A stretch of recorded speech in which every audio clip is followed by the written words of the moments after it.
Hello gentleman cadets, my name is Aryan Sharma और आज आ गया हूँ फिर से मैं आप लोगों की न्यू वीडियो लेके, जिसमें आज हम पढ़ने जा रहे हैं मौर्यन एम्पायर।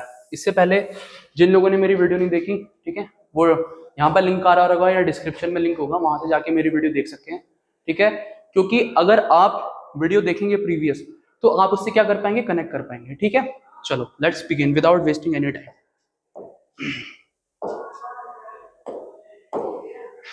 मौर्यन एम्पायर, देखो मौर्यन एम्पायर की जहां तक बात है, इससे पहले हमने महाजनपद और मगध के बारे में पढ़ा। महाजनपद और मगध में बेसिकली ये था कि जितनी हमारी 16 महाजनपद थी उनमें से सबसे इंपॉर्टेंट जनपद थी वो थी हमारी मगध। वो मैंने इसमें डिस्कस कर रखा है, वो आप यहाँ जाके देख सकते हैं। लेकिन उसके साथ एक चीज आ जाती है, वो थी सबसे उससे भी इंपॉर्टेंट चीज कि उस टाइम डायनेस्टी सिस्टम शुरू हो गया था। ठीक है, डायनेस्टी। और डायनेस्टी में जो हमने इसमें पढ़ा है कि लास्ट में महापद्मानंदा ने जो नंदा डायनेस्टी की स्थापना करी थी। ठीक है, नंदा डायनेस्टी की जो स्थापना करी थी, और उसका जो लास्ट रूलर था धनानंद, उसको हरा के मौर्यन एम्पायर की स्थापना हुई, जिसकी स्थापना किसने करी थी? चंद्रगुप्त मौर्य ने। किसने करी थी? चंद्रगुप्त मौर्य ने। ठीक है, और ये पूरा जो था, ये पूरा चंद्रगुप्त मौर्य डायनेस्टी के अंदर आता था। ठीक है, जिसकी वजह से इसको एक नाम मिला था आर्यवर्त। आर्यवर्त बोल सकते हैं, या हम इसको अखंड भारत भी बोल सकते हैं। ठीक है, अखंड भारत भी बोल सकते हैं। चलो, अब ये तो हमें पता चल गया कि मौर्यन डायनेस्टी की शुरुआत चंद्रगुप्त मौर्य ने करी। ठीक है, धनानंद को हरा के करी। लेकिन मौर्यन डायनेस्टी का जो टेन्योर था वो था 322 से 185 बीसीई तक। ठीक है, जो मौर्यन डायनेस्टी का पूरा राज रहा, और ऐसा बोलते हैं कि अप्रॉक्स 132 से 138 ईयर्स का राज था पूरा। ठीक है, 132 से 38 ईयर्स का राज था। ठीक है, ईयर्स का राज था। ठीक है, चंद्रगुप्त मौर्य ने 322 में इसको ढूंढा था। ठीक है, किसको हरा के? नंदा डायनेस्टी को हरा के। चलो आगे। ठीक है, ओरिजिन एंड एक्सपेंशन। ठीक है, जब in the wake of death of Alexander the great, हमने पढ़ा इसके बारे में। ठीक है, अलेक्जेंडर की डेथ के बाद मौर्यन डायनेस्टी को फाउंड करा गया। ठीक है, जिसमें उन्होंने पूरा पंजाब वाला रीजन, ठीक है, और साउथ ईस्टर्न एज, ठीक है, जो अलेक्जेंडर की फॉर्मर एम्पायर थी, जब अलेक्जेंडर आया था रावी किनारे, ठीक है, ये मैंने आपको बताया था लास्ट वीडियो में, तब इसको पूरा किसने कब्जाया? चंद्रगुप्त मौर्य ने। ठीक है, चंद्रगुप्त मौर्य ने। और by the end of his reign he had extend his empire across the north India. अपने रेन के एंड में उन्होंने पूरा नॉर्थर्न इंडिया कब्जा लिया था। ठीक है, और उनका जो बेटा था बिंदुसार, उन्होंने ही पूरी एक्सपेंशन वाली पॉलिसी अपनाई थी। ये हमने लास्ट में भी पढ़ा था। देखो, जो भी राजा होता है उसका जो भी बेटा होता है, ठीक है, वो एक्सपेंशन वाली पॉलिसी पूरी फॉलो करता है। ठीक है, पूरी एक्सपेंशन इसकी पॉलिसी फॉलो करता है। ठीक है, बिंदुसार, ठीक है, बिंदुसार सन किसका था? ठीक है, अशोका। बिंदुसार का बेटा कौन हुआ? अशोका। ठीक है, अशोका उसका बेटा हुआ। अशोका ने सबसे इंपॉर्टेंट चीज जो फॉलो करी थी वो थी मिलिट्री कॉन्क्वेस्ट। ठीक है, military conquest. After the Ashoka death the empire shrunk because of invasions and defections of the south princes. ठीक है, तो हम कहीं ना कहीं ये चीज जान सकते हैं कि जो सबसे इंपॉर्टेंट जगह थी, जो सबसे इंपॉर्टेंट पीक टाइम था मौर्यन एम्पायर का, उसमें जो रोल था दो जनों का था। एक था चंद्रगुप्त मौर्य, ठीक है, और एक थे अशोका। एक थे अशोका।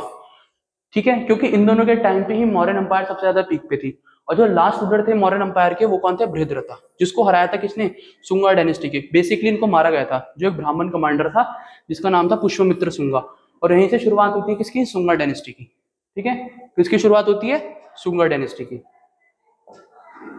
ये देखो, ये मैंने चार्ट लगा रखा है ताकि आप लोग इजीली समझ सके। ठीक है, सबसे इंपॉर्टेंट चंद्रगुप्त मौर्य। ठीक है, चंद्रगुप्त मौर्य, इनका रेंज क्या था? 322 बीसी। ठीक है, फिर बिंदुसार आता है, फिर अशोका आता है, दशरथ, संपार्थी, सालसुका, देवर्मन, ठीक है, सतवाहन और बृहद्रथा। ठीक है, इसमें जो सबसे इंपॉर्टेंट थे ये दो थे, मैंने आप लोगों को पहले ही बता दिया। ठीक है, चलो नेक्स्ट। तो इस चार्ट को याद रखना, कई बार क्वेश्चन पूछ लेता है। अचीवमेंट्स चंद्रगुप्त मौर्य, ठीक है, founder of the Mauryan empire. ठीक है, नंदा डायनेस्टी को हरा के, ठीक है, एट द एज ऑफ 25, ठीक है, एट द एज ऑफ 25 साल की उम्र में उन्होंने क्या? नंदा थ्रोन कर दिया था, नंदा जिसको हरा दिया था, और चंद्रगुप्त मौर्य डायनेस्टी की स्थापना कर दी थी। The historical text has it that the Brahmin Kautilya was in his mentor and guide. Basically देखो, एक बहुत इंटरेस्टिंग चीज बताऊं, चंद्रगुप्त मौर्य डायनेस्टी के पीछे की कहानी ये बताई जाती है कि एक बार जो हमारे कौटिल्य, जिनको हम विष्णुगुप्ता और चाणक्य नाम से जानते, जो तक्षशिला में केमिस्ट्री के प्रोफेसर थे, वो एक बार धनानंद के कहाँ गए, जहां पर वो बैठते हैं, ठीक है, वहां गए। तो जो धनानंद था उनकी बहुत बेइज्जती करी, उनको बोला चंड ब्राह्मण या काला ब्राह्मण, क्यों, क्योंकि वो थोड़े फेस से काले थे, उनकी बहुत बेइज्जती करी ना, उनको दक्षिण क्या बोलते हैं, दान दिया कुछ, ठीक है। तो वहां पर जो हमारे चाणक्य थे उन्होंने बोला कि जब तक मैं तुझे इस जेनेसी से हटा नहीं देता, ठीक है, उन्होंने पूरे उसके केश खोल दिए थे। केश खोलने के बाद उन्होंने प्रण लिया था कि जब तक मैं तुझे इससे हटा नहीं देता तब तक मैं प्रण लेता हूं कि मैं अपने केश मतलब बाल कभी नहीं बांधूंगा। तब उनको कहीं जाके एक क्या बोलते हैं, चंद्रगुप्त मौर्य नाम का इंसान मिलता है। बेसिकली बच्चे थे तब, छोटे थे, ठीक है, इनको कहीं खेलते कूदते हुए देखा, ठीक है, कहीं खेलते कूदते हुए देखा इनको, तो उनको रियलाइज हुआ इस चीज का कि उनकी प्रतिभा देखी। तब उन्होंने इनसे उनकी माँ से इनको मांगा, उनकी माँ से इनको मांगा, तब इन्होंने इनको ट्रेन करा। तब जाके कहीं 25 साल की उम्र में वो नंदा डायनेस्टी को डिथ्रोन कर देते हैं, उनके आर्मी में घुस के एज अ सोल्जर। और वहां से तो पूरा प्रोसेस है, वो पूरी एक बुक है, कहानी है, वो फिर कभी बात करेंगे, ठीक है। इनकी पॉलिटिकल अचीवमेंट्स क्या थी चंद्रगुप्त मौर्य की? विक्ट्री ओवर द नंदास, ये मैंने बता दिया, ठीक है, ठीक है। नंदास की जो अनपॉपुलरिटी थी, नंदास का, ठीक है, जो टैक्सेशन था, उन चीज से लोग परेशान थे, तो उसी का उन्होंने फायदा उठाया था, ठीक है। इसी की वजह से उन्होंने नंदा डायनेस्टी के जो धनानंद थे उनको हराया था। चलो next,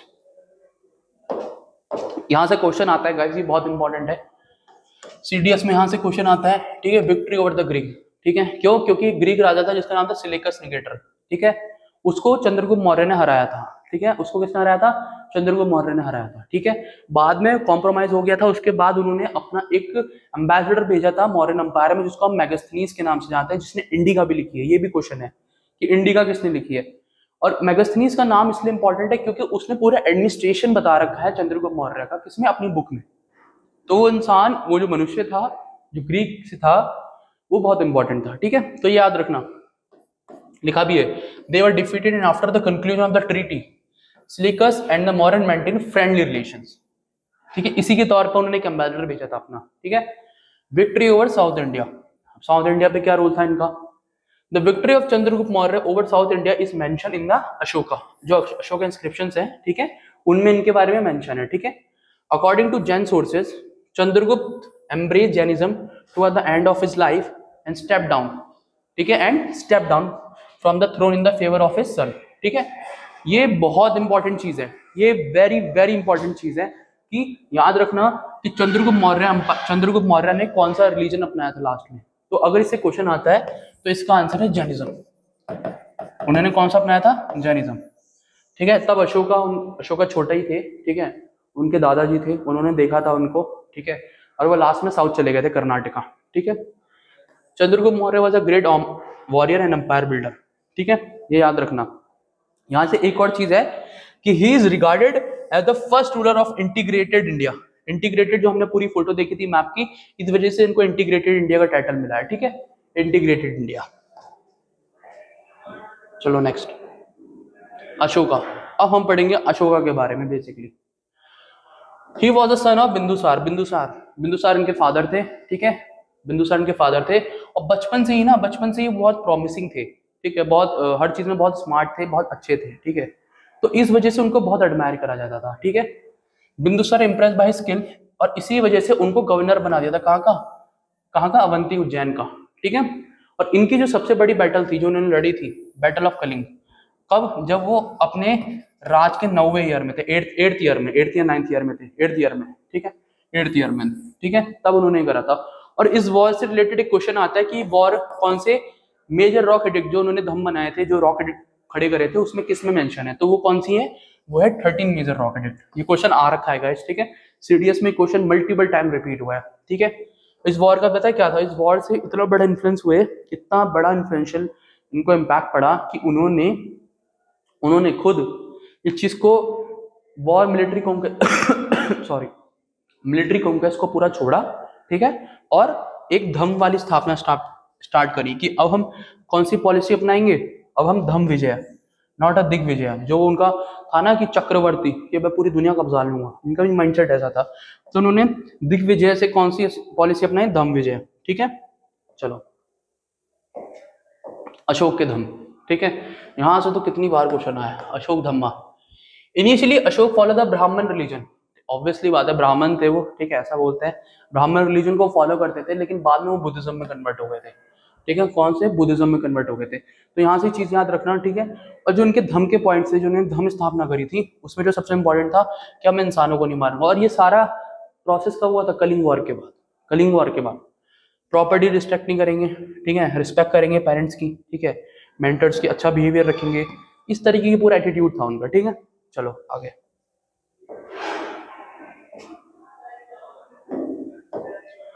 in the 13 major rock edict Ashoka considered Dhamma Vijay. अब इसी के लिए इन्होंने एक ऑफिसर भी अपॉइंट कर रखा था जिसको बोलते हैं धम्मा महामंत्र। टेलीग्राम ग्रुप में पीडीएफ मिल जाएगा, वहां से जाकर डाउनलोड कर लेना गाइस, याद से, ठीक है, ठीक है, याद कर लेना, इसको अपॉइंट करा गया था।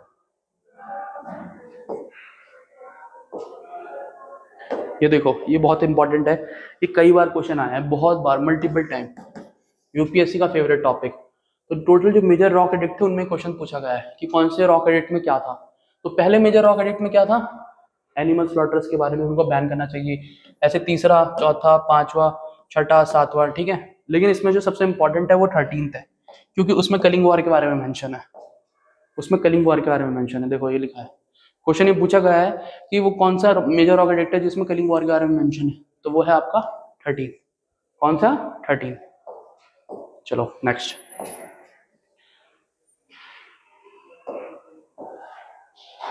ठीक है, ये बेसिकली इनका जो 6 रॉक एडिक्ट है उसमें बता रखा है कि अशोका ने क्या लिखा है, जो उनकी लैंग्वेज थी उसमें, उसको इंग्लिश में ट्रांसलेट करके। मॉडर्न सोसाइटी, अब आ गया हमारा टॉपिक मॉडर्न सोसाइटी। वर्ण सिस्टम, वर्ण सिस्टम कंप्लीट डेवलप था, ठीक है। 4 वर्ण थे हमारे, ब्राह्मण, क्षत्रिय, वैश्य और शूद्र, ठीक है। उन्हीं के वर्ण के हिसाब से वो सारा काम करते थे, ठीक है। Apart from this 4 varnas, Kautilya in his अर्थशास्त्र टॉक अबाउट द वर्णाशंकरास। बेसिकली इन 4 वर्ण के अलावा जो लोअर फॉर्म था जिसमें उनका नाम क्या बता रखा है, वर्णाशंकरास, किसने, कौटिल्य ने अपनी अर्थशास्त्र में। जो लोअर चंडाल का, जो चंडाल होते थे, तो उसमें उनके लिए जो टाइप नाम्स हैं वो है निषाद, मगध, सूत, वेग और चंडाल, ठीक है। सती system, Kautilya had no given any information about the Sati system, but Strabo mentioned that Sati system was prevalent among the Khat tribes of Punjab. Entertainment के लिए, ठीक है, कई सारे तरीके होते थे एंटरटेनमेंट करने के लिए, जिसमें सबसे इंपॉर्टेंट था magic, black magic, drama, painting और हंटिंग तो सबसे फेमस था, ठीक है। हंटिंग क्या था, सबसे फेमस था। And Prahavana was a social function which include gathering were organise, जैसे पार्टियां होती है ना आज के टाइम पे, समागम हो रहे हैं, ठीक है, इस तरह का जो वर्ड यूज करा जाता था, ठीक है, मीटिंग्स के लिए, वो था प्रहावन। याद रखना चीज को। Modern art and architecture, architecture कैसा था, ठीक है, कोर्ट आर्ट कैसी थी, रॉयल बिल्डिंग कैसी थी, ठीक है। तो एक ग्रीक हिस्टोरियन था मेगास्थनीज, ठीक है, उन्होंने मॉडर्न एम्पायर का जो क्या बोलते हैं स्ट्रक्चर है पूरा मेंशन कर रखा है। और इसी टाइम पे उन्होंने एक चाइनीज ट्रेवलर आया था, जब वो आया था, पाया नाम था, उन्होंने बता रखा है कि जो मॉडर्न एम्पायर का जो पैलेस था वो इंसान द्वारा बनाया ही नहीं गया, वो बोलते हैं कि खुद गॉड द्वारा बनाया गया, नॉट बाय ह्यूमंस, ठीक है। अबाउट पाटलिपुत्र मेगास्थनीज मेंशन कि उनके 64 एंट्रेंस थे और 570 टाउन्स उसके अंदर आते थे। Can you imagine 64 entrance, literally 64 entrance, this is huge, huge से भी ह्यूज, ठीक है। पिलर्स, यहाँ से क्वेश्चन आता है सारनाथ वाला, ठीक है, ये क्वेश्चन कई बार आया है, ठीक है। अशोका के कई सारे पिलर्स के बारे में था जिसमें उन्होंने प्रोपोगेशन ऑफ धम्म करा था, ठीक है। तो अशोका का जो फर्स्ट पिलर था जो फाउंड करा गया था वो था वैशाली, जिसको कोल्हा पिलर भी बोला जाता है, ठीक है। और सारनाथ पिलर भी अशोका के आर्किटेक्चर का है जो उसने बनवाया था, ठीक है। तो उसमें जो फर्स्ट लाइन है वो किस चीज को डेडिकेट है, it appear on the pillar Vaishali, Luria, Nandangarh and Rampurwa pillars, जो ये लॉयन है, ठीक है। एलिफेंट कहाँ, संशिका, और बुल रामपुरवा पिलर, और 4 लॉयन कहाँ मिलते हैं, हमारे सारनाथ में, ठीक है। कहाँ, सारनाथ में, जो आपके वाराणसी के पास है। केव्स, मैं तो ये सोचता हूँ कि कैसे करते होंगे लोग, मतलब वॉल को, मतलब दीवारों में अंदर काट के जो नेचुरल दीवार है उसके अंदर केव्स बनाई जाती थी, ठीक है। इस तरीके का पूरा आर्किटेक्चर था। 2 बहुत फेमस लेक केव्स थी, एक थी बाराबर और एक थी नागार्जुनी हिल्स, जिसको बिल्ड किसने करा था, अशोका एंड दशरथा ने, जो इनका बेटा था अशोका का, ठीक है। पॉलिश इंटीरियर्स, पॉलिश करा जाता था, ठीक है, ठीक है। और यहाँ पर एक चीज आती, this cave were dedicated Ashoka and दर्शन टू द आजीविका, ये भी एक सेक्ट था, जैसे बुद्धिज्म में महायान और हीनयान थे, ये भी एक सेक्ट था, इनकी भी अपनी फिलॉसफीज थी, ठीक है, तो उसको याद रखना, एक सेक्ट था। स्तूपास, स्तूपास ये दिख रहा है, ये कहाँ का स्तूपा है, ये है सांची का स्तूपा, ठीक है, ये है सांची का स्तूपा, 1 2 एक इसके पीछे और ये 4, ठीक है, ये एंट्री। और ऐसा बोलते हैं कि इनके अंदर, इनके नीचे जमीन पे जो रिलिक्स होते थे, मतलब जो बुद्धिस्ट मॉन्क्स होते थे, उनकी डेड बॉडी पे यहाँ पे बनाया गया है, ठीक है, और ये बहुत बहुत प्योर माना जाता था, बहुत प्योर, ठीक है। पीपरवा स्तूपा कहाँ है, उत्तर प्रदेश में, ओल्डेस्ट वन। और सांची स्तूपा कहाँ है, एमपी में, ठीक है, कहाँ है, एमपी में, ठीक है। ऐसे कुछ थे, बहरूड स्तूपा जिसको पुष्यमित्र शुंगा, जिसको शुंगा डायनेस्टी के पुष्यमित्र शुंगा ने बनाया था, ठीक है, उन्होंने रिएक्ट करा था इसको, तो प्लीज इन चीजों को याद रखना। बिहार, ठीक है, बिहार वो जगह होती थी जहां पर ना सारे मॉन्क्स आते थे इकट्ठे बारिश के टाइम पे, और वहां पर रहते थे, ठीक है, लिखा भी है बिहाराज इन इंडिया वेयर, एक सेकेंड, लिखा भी है viharas in India were originally constructed shelter monk during the rainy season, ठीक है, ताकि वो जगह जगह ना भटके। आज के टाइम पे देखा होगा ना, अशोक विहार, ऋषि विहार, ठीक है, चमन विहार, ये सारी जो जगह है विहार, वहीं से आए हैं वर्ड्स, ठीक है। फोक आर्ट कैसे थे, स्टोन स्कल्पचर थे, ठीक है, स्टोन्स के बनते थे, और ये कहाँ पाए गए हैं, पटना, मथुरा, मध्य प्रदेश, ठीक है, ऐसी जगह में। और टेराकोटा, चिकनी मिट्टी की, ठीक है, they flourish with the expansion of the urban centre and they include male and female figure, ठीक है। जैसे हमने आईवीसी में पढ़ा था कि सिर्फ फीमेल क्या बोलते हैं सील्स मिली है जिसमें ह्यूमन फिगर नहीं, एनिमल्स फिगर है, इसी तरीके से चीजें बनाई जाती थी।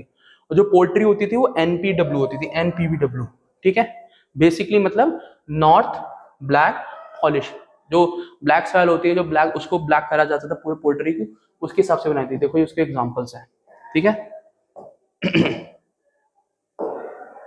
मॉडर्न इकोनॉमी, ये बहुत इंपॉर्टेंट चीज है, ठीक है। रेवेन्यू सिस्टम और टैक्सेशन से पूरी इनकी इकोनॉमी चलती थी, पूरी इकोनॉमी इनसे चलती थी, ठीक है। तो जो भी उगता था, ठीक है, उसका 1/6 किसको दिया जाता था, राजा को, ठीक है, लिखा भी है देखो। Royal share of produce soil is known as bhaga, ये क्वेश्चन ये याद रखना है, टैक्स का नाम है। बाली और बग्गा हमने पढ़ा है वैदिक एज में, ठीक है। 2 टाइप से लैंड होते थे, ठीक है, राजकीय भूमि, ठीक है, राजकीय भूमि होती थी, और दूसरी होती थी निजी भूमि, जो जैसे आज के टाइम पे होती है प्राइवेट लैंड और पब्लिक लैंड, इस तरीके से लैंड होते थे। तो इनका नाम याद रखना इन दोनों का, बहुत इंपॉर्टेंट चीज है, ठीक है। और जो टैक्सेस होते थे उनको कैश या काइंड दोनों में लिया जाता था। और टैक्स फ्री विलेजेस को क्या बोला जाता था, परिहार का, क्या बोला जाता था, परिहार का, याद रखना, ये वेरी वेरी इंपॉर्टेंट चीज है। टैक्स से क्वेश्चन आ जाते हैं, ऑफिस से क्वेश्चन आ जाते हैं, ठीक है, ये इनके क्वेश्चन आने के चांसेस ज्यादा हो जाते हैं, ठीक है। जो कोई भी सीडीएस एनडीए की तैयारी कर रहा है, सीएपीएफ या एफकैट की तैयारी कर रहा है, स्पेशली सीडीएस एनडीए और सीएपीएफ में यहाँ से सबसे ज्यादा चीजें आती हैं, ठीक है। Most important feature of the economy was agriculture, ये तो पहले भी था, ठीक है, जो वैदिक एज था, बाद में लिटर वैदिक में एग्रीकल्चर बन जाता है, ठीक है।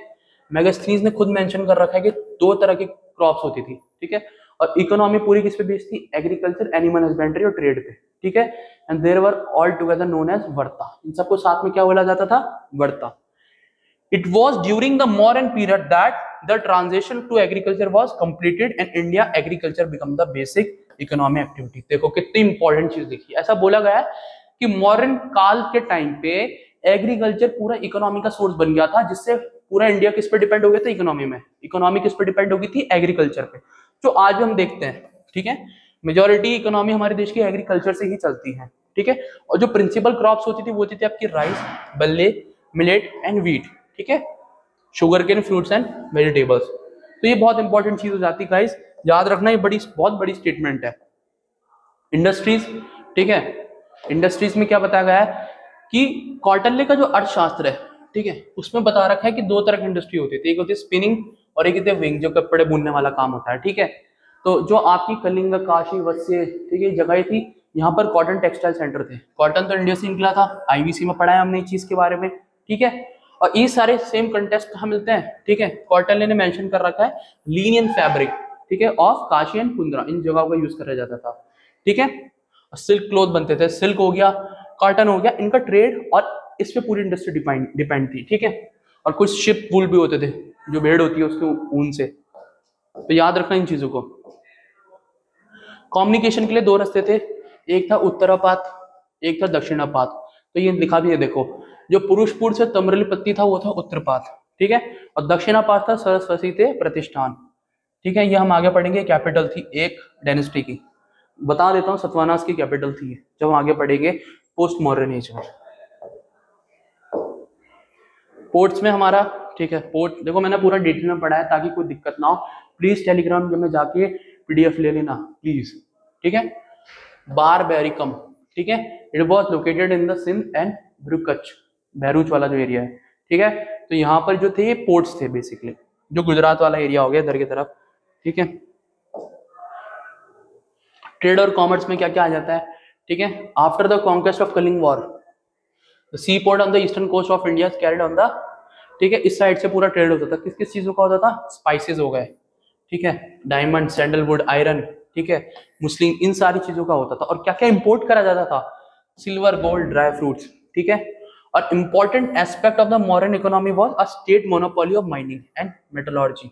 मेटलर्जी मतलब बेसिकली जो मेटल से रिलेटेड स्टडी होती है, जिसमें हमारे सारे मेटल हो जाते हैं। आयरन की बात नहीं कर रहे, सारे मेटल्स की बात कर रहे हैं। ये बीटेक में कोर्स भी होता है, ठीक है। और जो माइनिंग का सुपरिटेंडेंट होता था वो कौन होता था? अग्राध्यक्षा। याद रखना, मोनोपोली थी माइनिंग और मेटलर्जी में, ठीक है। तभी इतने बड़े बड़े प्लट्स बनाए गए हैं लोहे के, आयरन प्लट आज तक सॉल्व नहीं हो पाया।